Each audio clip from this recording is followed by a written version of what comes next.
Good morning, everybody. Kyle Haas here with Mike Meyer this morning for our Friday morning coffee with MMI. We're back at it again. It's been a couple weeks and excited to be here with you, Mike. Dude, it has been a stacked pair of weeks, several weeks between you and I both. I mean, Well, we're like, recording. It's August 2nd now, and so suddenly summer is almost over. is it August 2nd? I thought it was August 1st, It's the second today, all day. all Damn day. it. I thought like yesterday was like the last day of July. I don't know. Maybe it's a leap year. You Eh, just skip the first, go to the second. I think it is a leap year, but I don't think they put the day in July. Or okay.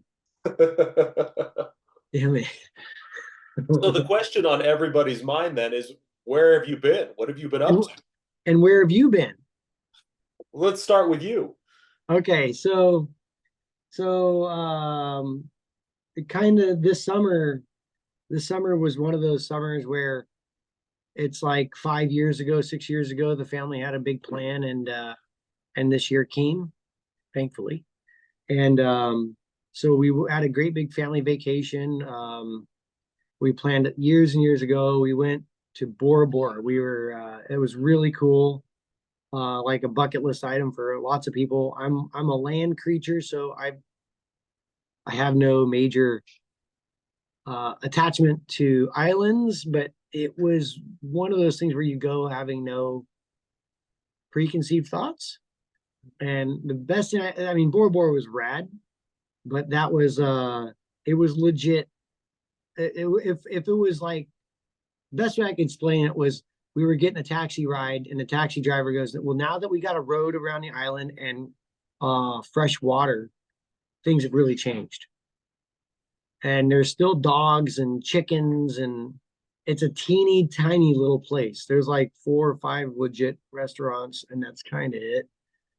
I mean, but the people are rad. So that 5 years ago, we everybody planned that in the family, and so that was that. And then we also had a mountain bike race. Okay.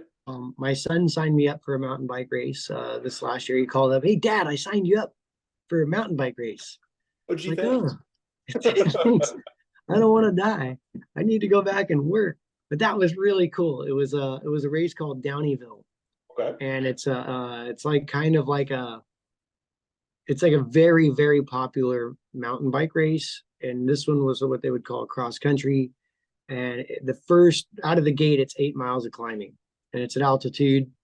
And then, but it's really cool. I love these types of events because you get going up, you're at like a mile 5, and you come around a corner, and there's some dude in a beat up old Toyota with like 2 stacks of speakers and like 8 of his buddies drinking at like 10 o'clock in the morning. And they have water guns, and they got death metal playing in the middle of the Sierra Trail somewhere. And they're just hyped for you guys to ride by.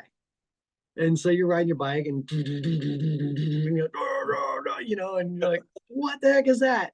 Then you go up around the corner, you get to the peak of the summit, and then they've got a full DJ up there with a dude with a real drum set going to town with an aid station with waters and food and everybody. And there's probably 75 people up there partying, just waiting for all the bicyclists to come by. Okay. I mean, it was such a fun deal. And then so it's 8 miles up, and what was it? Oh shoot, what was it? Do the math, Meyer. It's like 18 miles down. Yeah, 18 miles down. Okay. And so it was 26 miles or whatever. And what a rad event. It just all over the Pacific Rim Trail and all that stuff. And Uh-huh. so to do that with your son and have everybody come out and the whole town shuts down, that was really fun. So that was just a Saturday. And then we obviously been racing Sure. and and working a lot. So that's kind of what have you been doing? Hey, well, I got to tell you what, if we ever host an autocross, it sounds like we need a live drum kit. Just somebody out there banging at one of the turns, right? Dude, it's kind of rad, honestly. It's rad. Even if you're in like 290th position, it's still cool. Yeah, dude. Yeah. Well, like you, I was on a vacation. I headed off to Italy for a 3-year delayed honeymoon.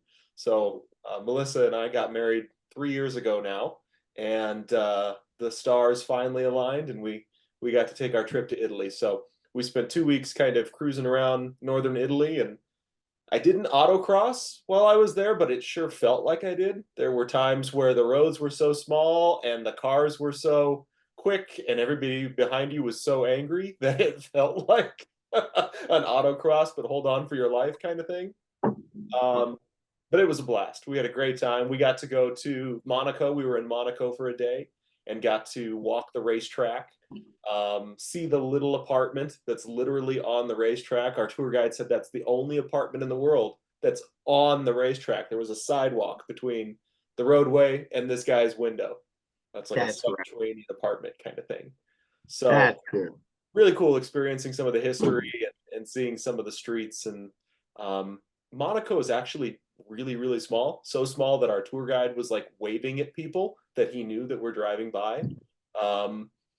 Interesting place, but had a great time. It was a blast getting to experience some Italian roads and food. And we went to the Ferrari Museum. We got to Oh, see, really? yeah, the original Ferrari factory in Modena. So we got to kind of do the tour there, and Was that Schumacher's pretty cool Ferrari or was what? there. What's that? Was the Ferrari factory pretty rad or what? Well, it was the OG one, right? So it was like a 2x2 shed kind of that they've now retrofitted, and they had Schumacher's F1 car was in there, and then it was really a sort of a love letter to the engine manufacturing that they had done over the years. And so even going back and looking at like the way that they had welded headers in the 1950s and just seeing the efforts that they made to try and smooth out what was normally just kind of a manifold style header, right? It was kind of cool to see the evolution of the motor throughout the years.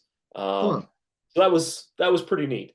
Yeah, so got to experience a lot of really cool car related things all through Italy. I had no idea that. I mean, I'm not a big Ferrari guy, but I mean, not until I read some stuff that I didn't really quantify that his thing was like building motor, designing motors from scratch. And that was like the thing. I mean, yeah, he had great cars, but the motor, it's like it makes sense. I'm just not a Ferrari aficionado. Mhm. And so pretty cool, man. I mean, I mean, if you start thinking about expansion, um, like, okay, so if you've got your cylinder heads made of aluminum and your block is made of iron, they expand at different rates. What's that do to the bolt tension of your cylinder head bolt? Mhm. And then, your head gasket relationship. And you start looking at all these dynamics that go on inside a motor. I figured out, like, I thought years ago, like, I'm not I'm not gonna build a motor just yet. It's a lot of time and you need to know a lot of stuff to build a motor, what I would think would be appropriately. And then when you talk to real engine guys, little different there. Little like real engine guys have they're thinking like it's the Matrix or something. And it was cool to see what felt like development 5 or 10 years ahead of its time. Like you'd look at one of those engines and you'd see things that you wouldn't expect to see for another 5 or 10 years afterward. So it was just kind of cool to see experimental features on stuff that we kind of take for granted today, like smoothed out airflow headers, right? Right. Commonplace today. Back then, kind of a new thing, right?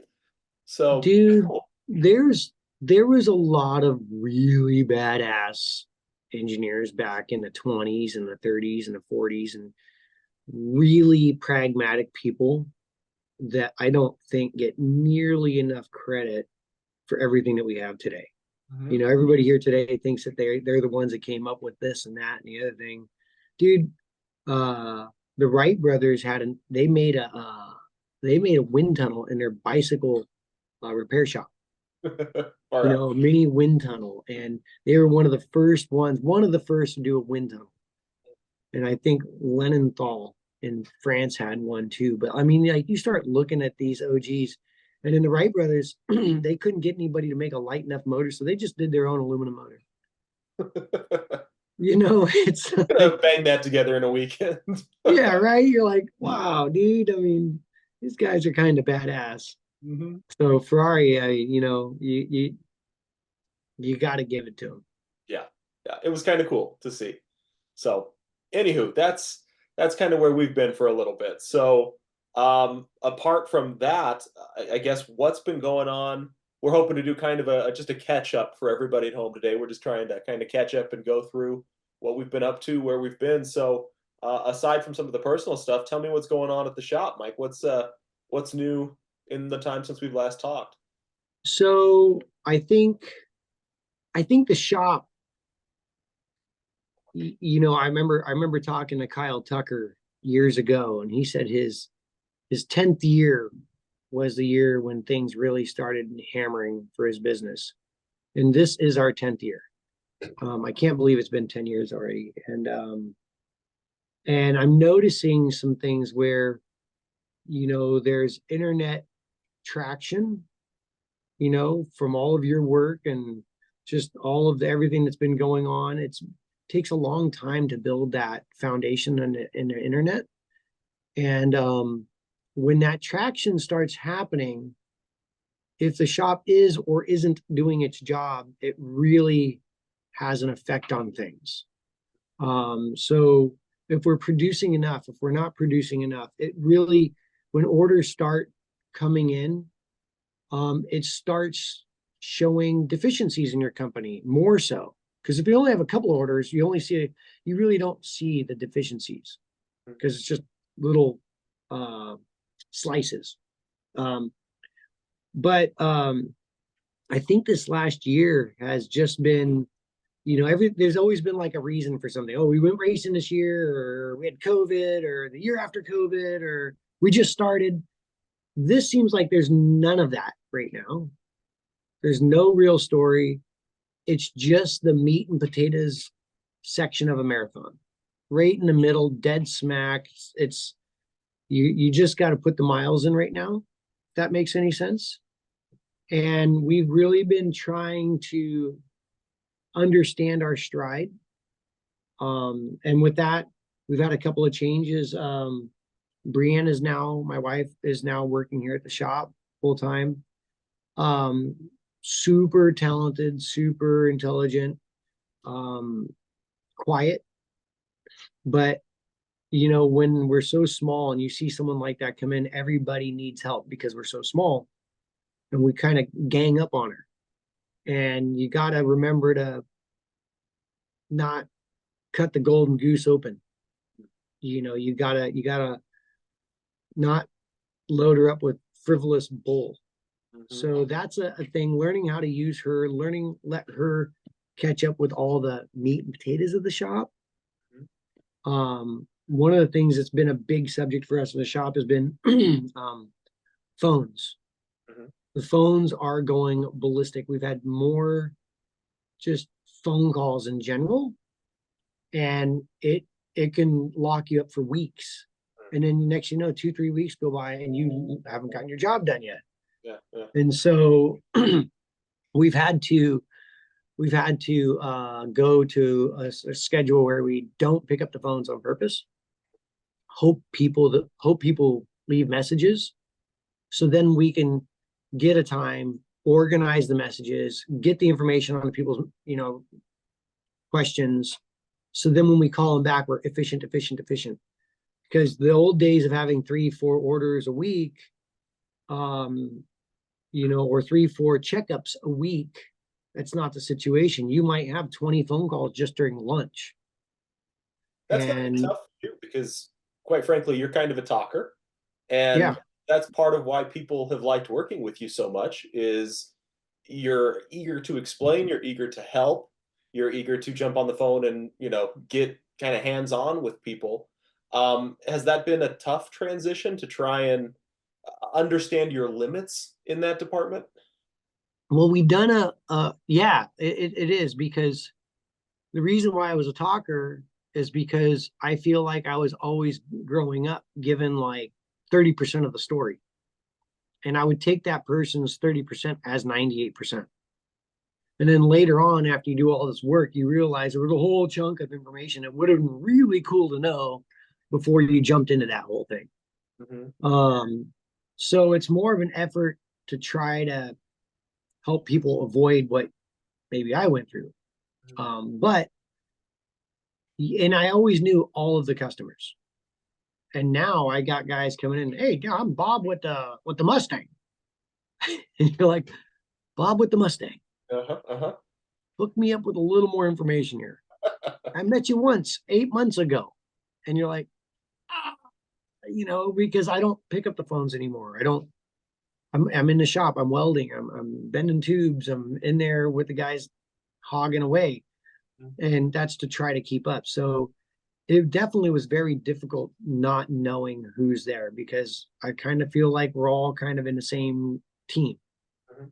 Well, And and you said earlier too, the reality of the situation is if you're on the phone, if you're having those kind of conversations, parts aren't getting made, which then results in more conversations, which means fewer parts are getting made. So at some point, you have to kind of guard your time as the guy who makes the stuff. right, it's a big thing. It's not an easy one. You want to look at everybody in the eye and be like, hey, this is where we're at. This is what we got going on. But the fact of the matter is, a lot of these calls, we get a lot of interest, and we know a lot of people are wondering, like, hey, I've heard that it takes a long time to get product from you. And the response is absolutely, because we've got quite the list and we can only make product so fast. So before you'd feel really guilty about not getting the product to the customer because you've not been in that situation. You're going through the transition of being able to get something out in 3 4 weeks. It's pretty, 3 4 weeks is kind of a thing. Now you're talking 6 8 months. And then you have to understand that you're human. A lot as more people call, you can't just manifest more stuff. Mhm. There's lots to it, and at some point you have to go home at night and you have to realize you really tried hard, and you're going to wake up tomorrow morning and do it again. Mhm. And and and it seems like 99% of the people that get our product, who use the product, who wait, they go through a stage of being super stoked to get it, to order it. Then they go through the doldrums of waiting. Then they get a little bit like, is this ever going to happen? Then when they finally get it, they go, oh, this is pretty cool. Mhm. Because a lot of people haven't gone through that process yet. The old So with adage, good things take time. it does. And if you can't find it used online, it's because people aren't letting it go. Mhm. It's hopefully if we see our stuff used everywhere online, that's a bad sign. But that's changed a few things, and so we've been years ago we tried to just increase production numbers. So if we had more product X on order, we just tried to make all of that and then some. But what that did was that pushed us out really, really far Mhm. because we didn't change our production methods. It just we just took we just made more, which took more time, which meant that it pushed the next product line back and it put the next product line back. And so that wasn't really a winner. So then we tried to do almost like we have 15 orders, let's make 15 orders. Well, by the time we're done with that, we're 10 negative. But we only made 15. So that 10 has to wait the complete cycle of production, 6 8 months, till we get back to that product again. So now we're trying a hybrid of the two where we're trying to make like lots of raw cuts. So if we're doing upper control arms, maybe we weld up X amount of extras, but we did a full production run of tube sets sitting on the shelf waiting. So we didn't use all the time multiplying. So we have some extra, but then when it's time to come back to that production run, it happens faster because some of it's already there. So on the back sides, like, so if we're cutting up ball joint rings, we'll throw in cutting up tube sets for upper arms at the same time. The saw is going, just run the saw. Mhm. The saw never stops. So we're trying to, if we're cutting plasma cutting or laser cutting, instead of just cutting what we need, we'll nest out the entire sheet with all the extra stuff. It's going to take an extra half a day, but the stuff's on the shelf and we don't have to worry about that next time. Hmm. So we're trying to come into a blend line of more, but get it to the shipping table as soon as we can. Mhm. Does that make sense, kind of? Well, and I think the other half of that too is so you're working on improving production, where we in the office are trying to work on improving information products, right? So making sure that we've got good installation manuals, making sure that we're doing videos like this, where if we hear the same question over and over again, we can try to address it in a video like this and answer 5 or 6 people all at once instead of Yeah. having to hop on the phone with them individually. So we're making efforts, on the back office too, to try and communicate better, but at scale, which is kind of what you're doing effectively in the shop as well. I think everybody wants. I mean, you're a Mustang guy through and through. I am. Brienne is super proud mom of 2 kids that are running Old Blue and things like that. And then she's been pushing me to make sure that I don't stop racing. I don't stop thinking about that.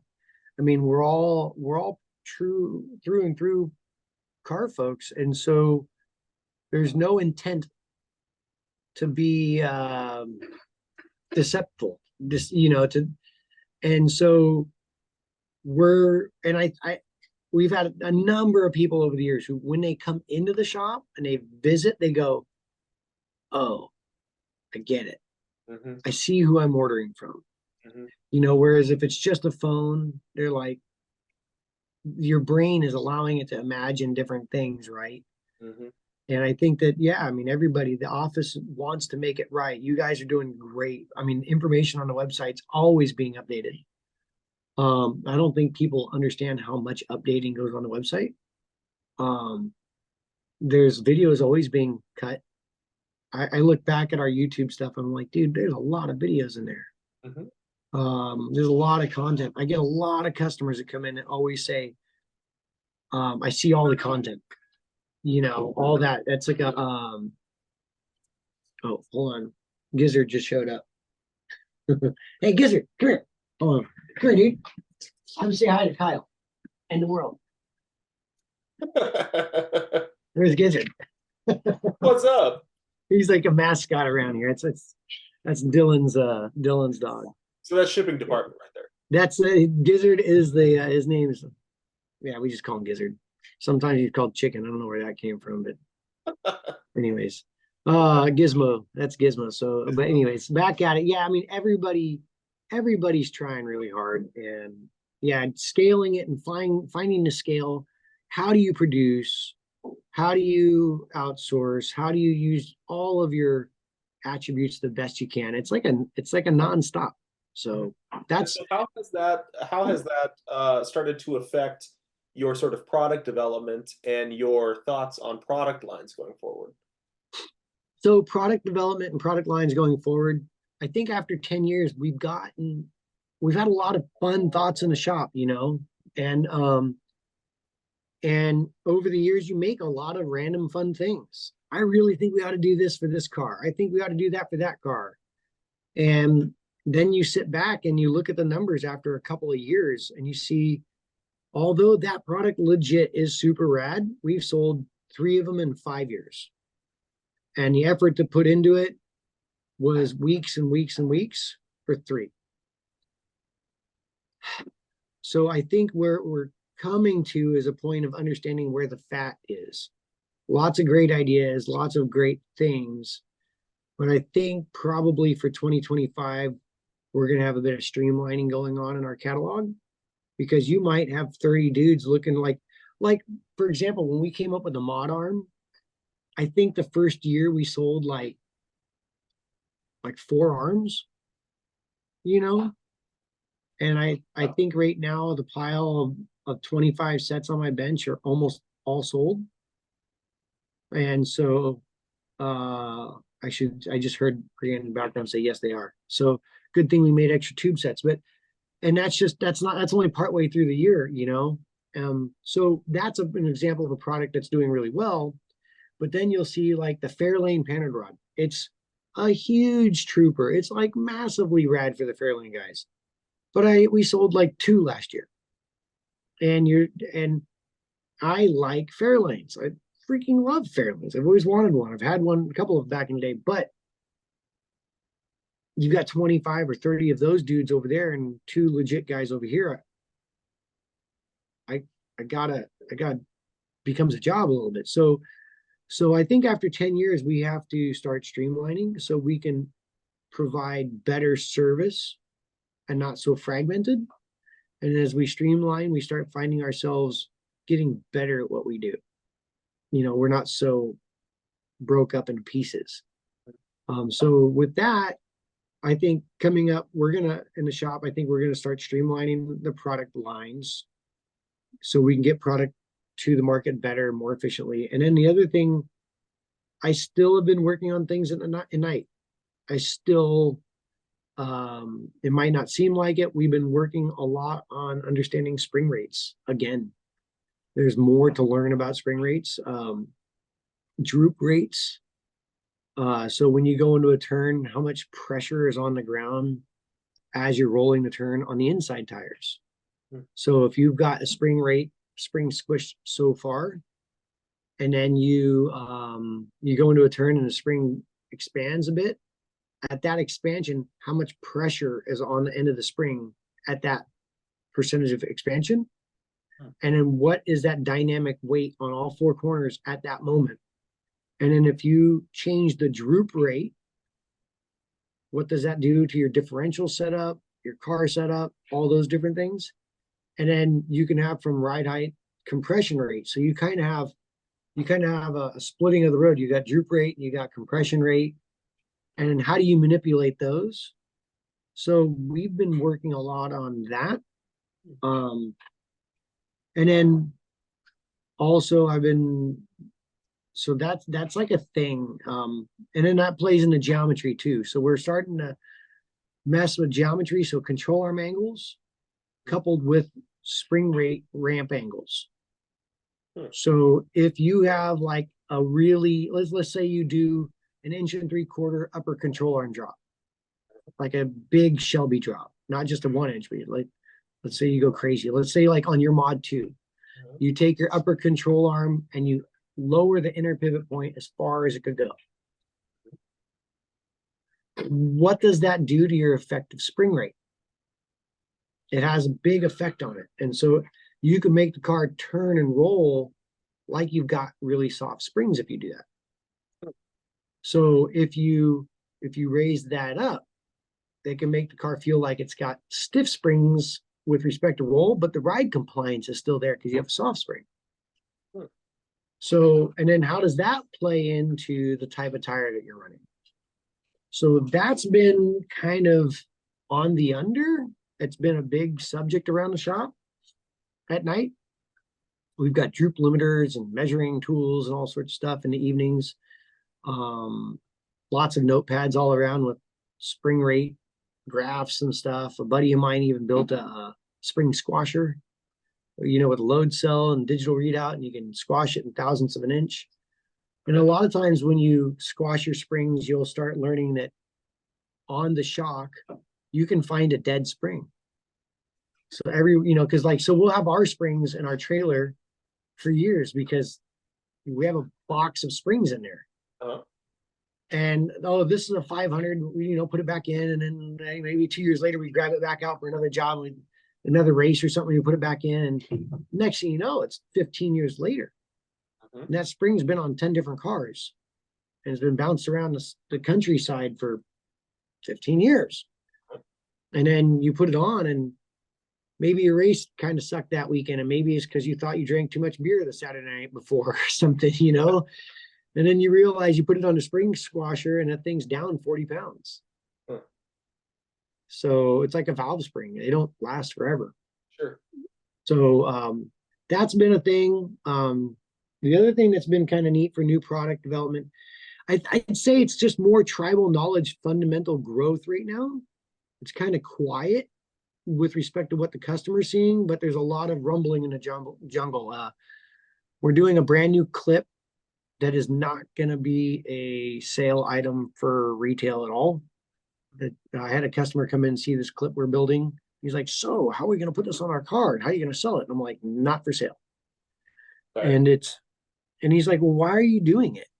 And it's like, so we can better understand manufacturing, so we can better understand geometry, so we can better understand caster versus trail. All these adjustments are in this clip. And then we can then come around, hopefully in the next X amount of years, to start implementing a lot of that information into our base level stuff. Hmm. So that's going into Frank's car. And one of the big things is we've made a new spindle for that car. And part of the deal of making that spindle was getting, sounds really funny, getting the synergy between engineering, machining, and concept. You know, getting different machinists to help us out here in the shop that are really good at being machinists, getting different draftsmen to be able to put on in SolidWorks what's in my head, and then having engineering to help mitigate and reduce any kind of wasted efforts. You know what I'm saying? So getting that combination of people together has been really good for the company for the long run. And it came from harebrained ideas of developing a spindle. But the whole time in my mind was, we'll make this spindle for Frank's car for the betterment of the company for tribal knowledge. Does that make sense? Yeah, it's sort of we've always kind of kicked around the idea of sort of the Mod X platform, right? Which was sort of the experimental division. Because the reality is that you can experiment, and I picture you in my head in the back with beaker tubes and spring squashers and all of these things, and it's a science experiment, right? But as a customer, what does that mean? How does that translate to me and what I'm doing and the products that you sell?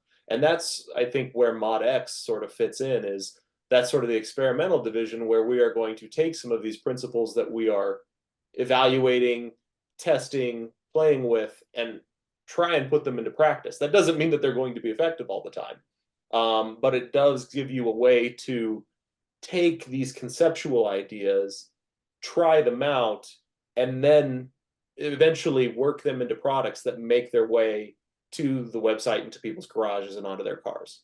Yeah, and it's funny how low key some of the rollouts are.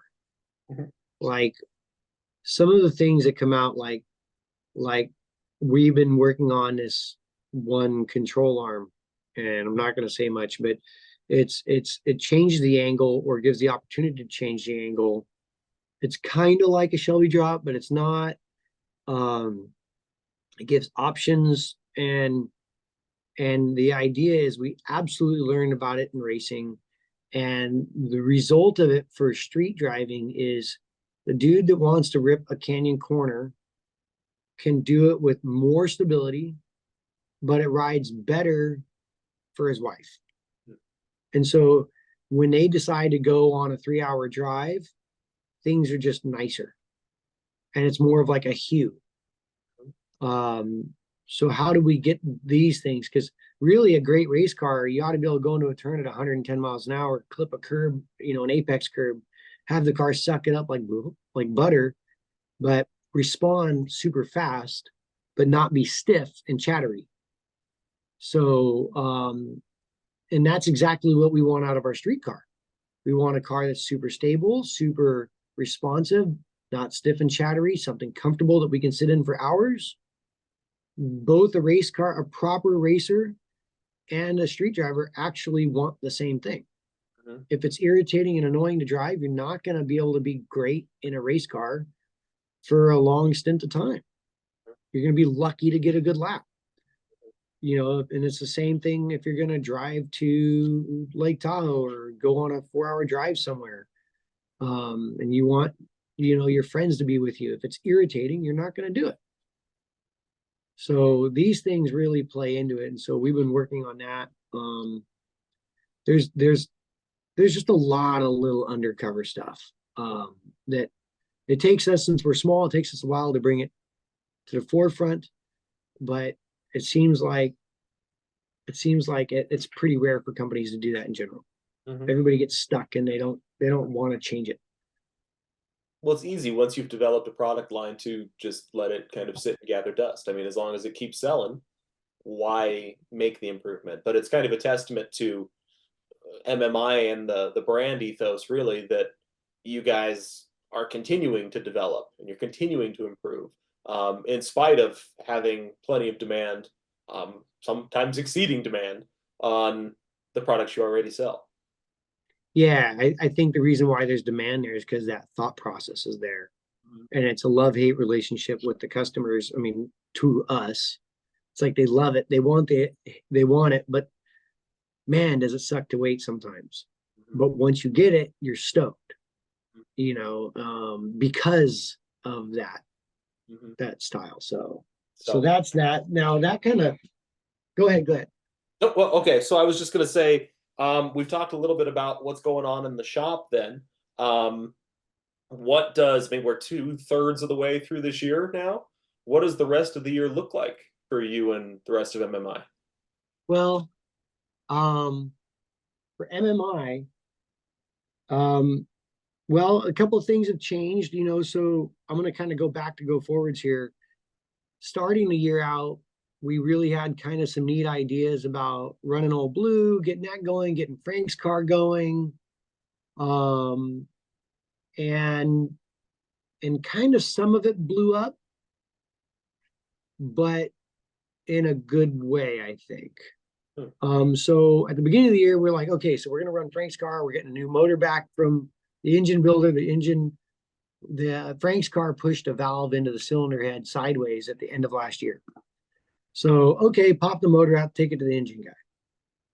The motor is still not together, and the engine guy's been the engine guy for years. He's a rad dude, super super duper great guy. Another wait for it because it's good stuff, but couldn't get the cylinder heads fixed for months, and it turns out they just don't have enough employment that know how to fix cylinder heads as fast, and maybe they're even overloaded. So look who's talking, right? You cast no stones from a glass house. And then once you got the cylinder heads back, then they couldn't get valves. And then once they got some of the valves, they couldn't get head gaskets. There's just a big long wait for all of it. So that just kept pushing on. I'm still working on the front clip. I'm in the welding it up process now versus designing and cutting all the parts. So now, like every night, we're welding at least 1 or 2 parts up every night after work. So we were gonna try to thrash to get the front clip together for nationals.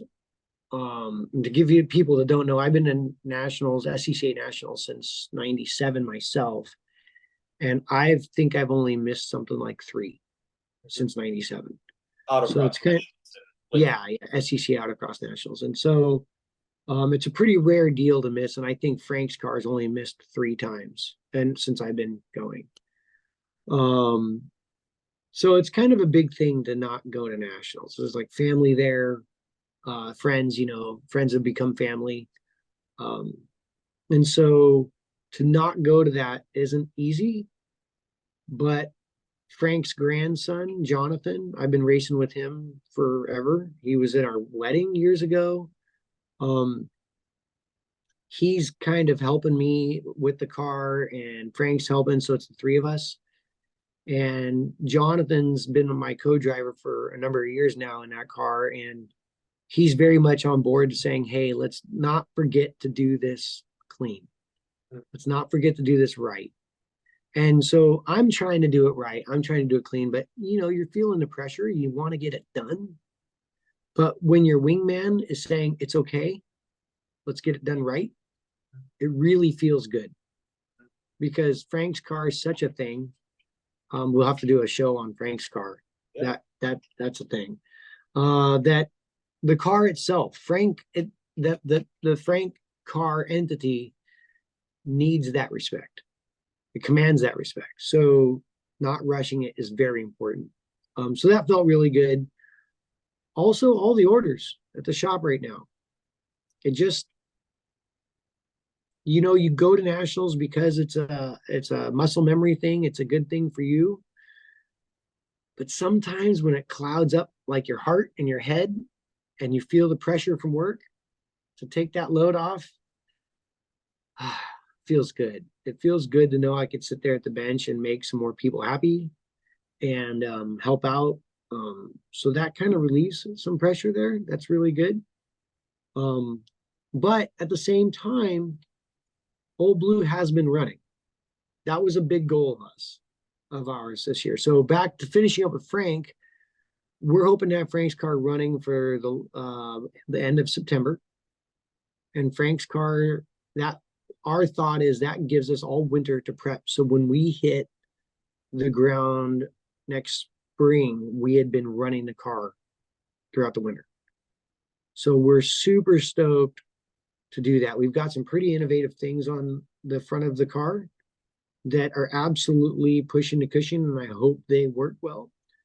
But it gives us some time to work with it, find the bugs. So that's that. I'm stoked about that. I'm stoked about the pressure coming off. And Brienne's gonna drive. Brienne's really fired up about driving. She wants to put laps in, and that's the first time she's really felt like that in like 10 years with the kids and work and everything. So super stoked about that. Now, Old Blue, another subject.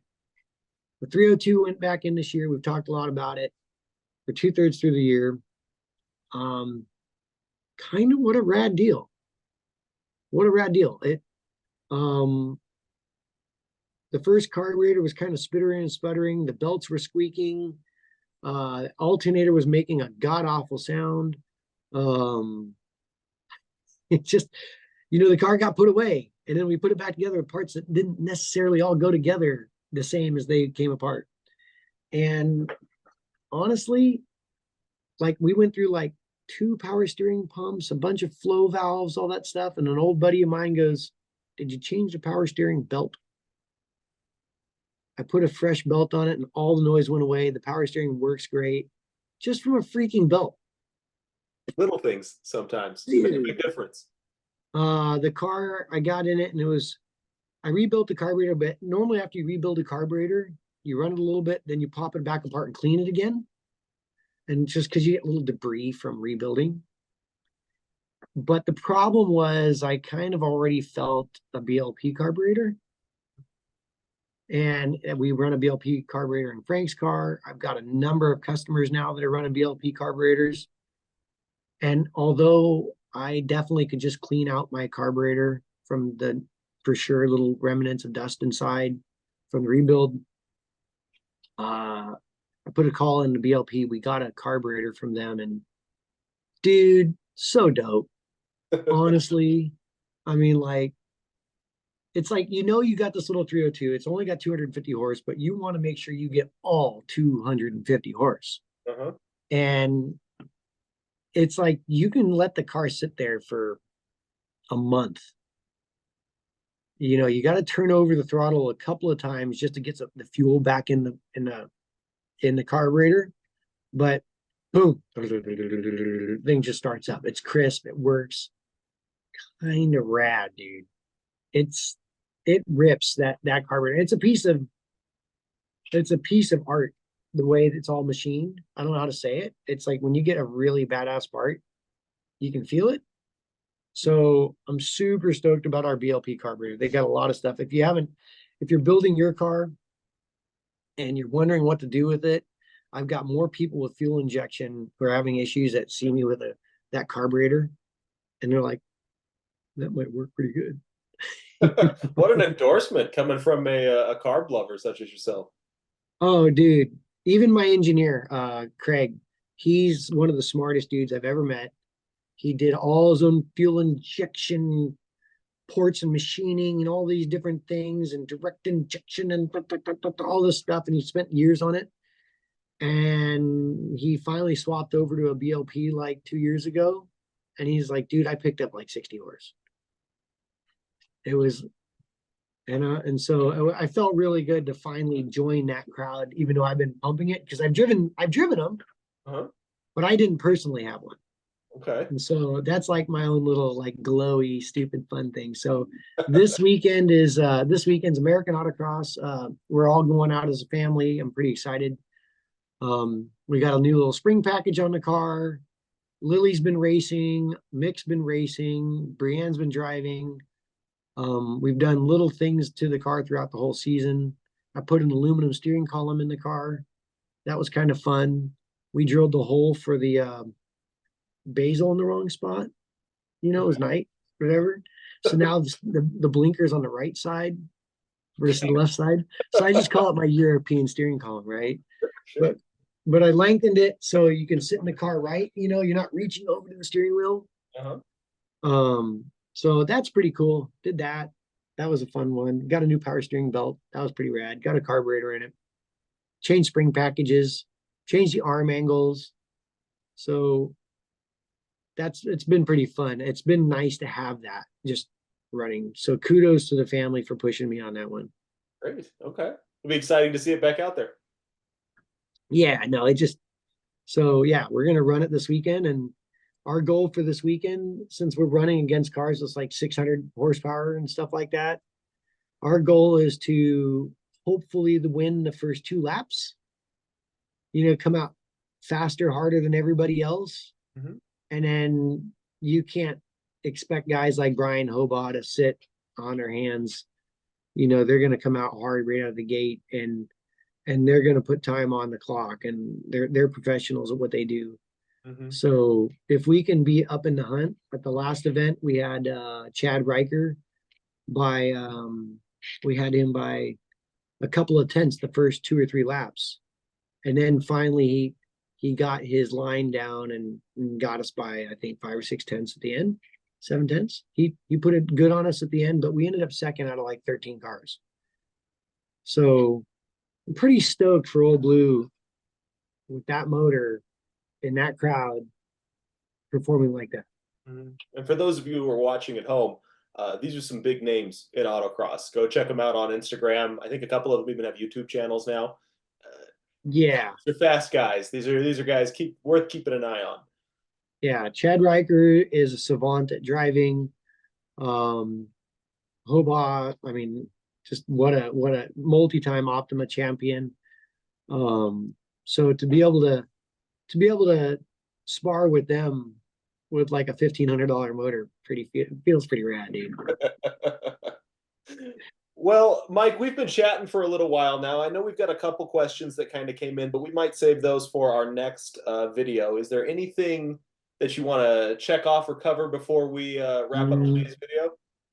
What do we have here? Thoughts, Frank, racing schedule thoughts. Yeah, no, I'm honestly. Okay. Brienne would bust my chops. Okay, so we have been deficient of something for years, and one of the things that Brienne's done is she opened the box while we were talking. We have hats now. We have hats now. We have hats. We have T-shirts. We'll be getting long sleeves coming in here pretty soon. We have stickers. Like regular stickers are coming in. It's going to be like this guy here. That's coming in, I think, in a couple weeks. We have like decals, like fender decals, kind of a thing. T-shirts. What? Koozie cups. Oh, she's really excited about koozie cups. She's still in the mode of summer. So we have koozie cups, hats, stickers, shirts. So swag is coming in, and so we're super stoked after all these years to finally have stuff actually on the shelf. So I think you bought shirts for us one time, which was rad. You're like, you need swag, dude. So everybody's been saying it. We've had some customers waiting for hats. We had our hat supplier move out of town like 5 years ago, and literally it's hell of hard finding someone to do a hat. You'd think it's easy. So we found her. She's like in Tennessee now or something.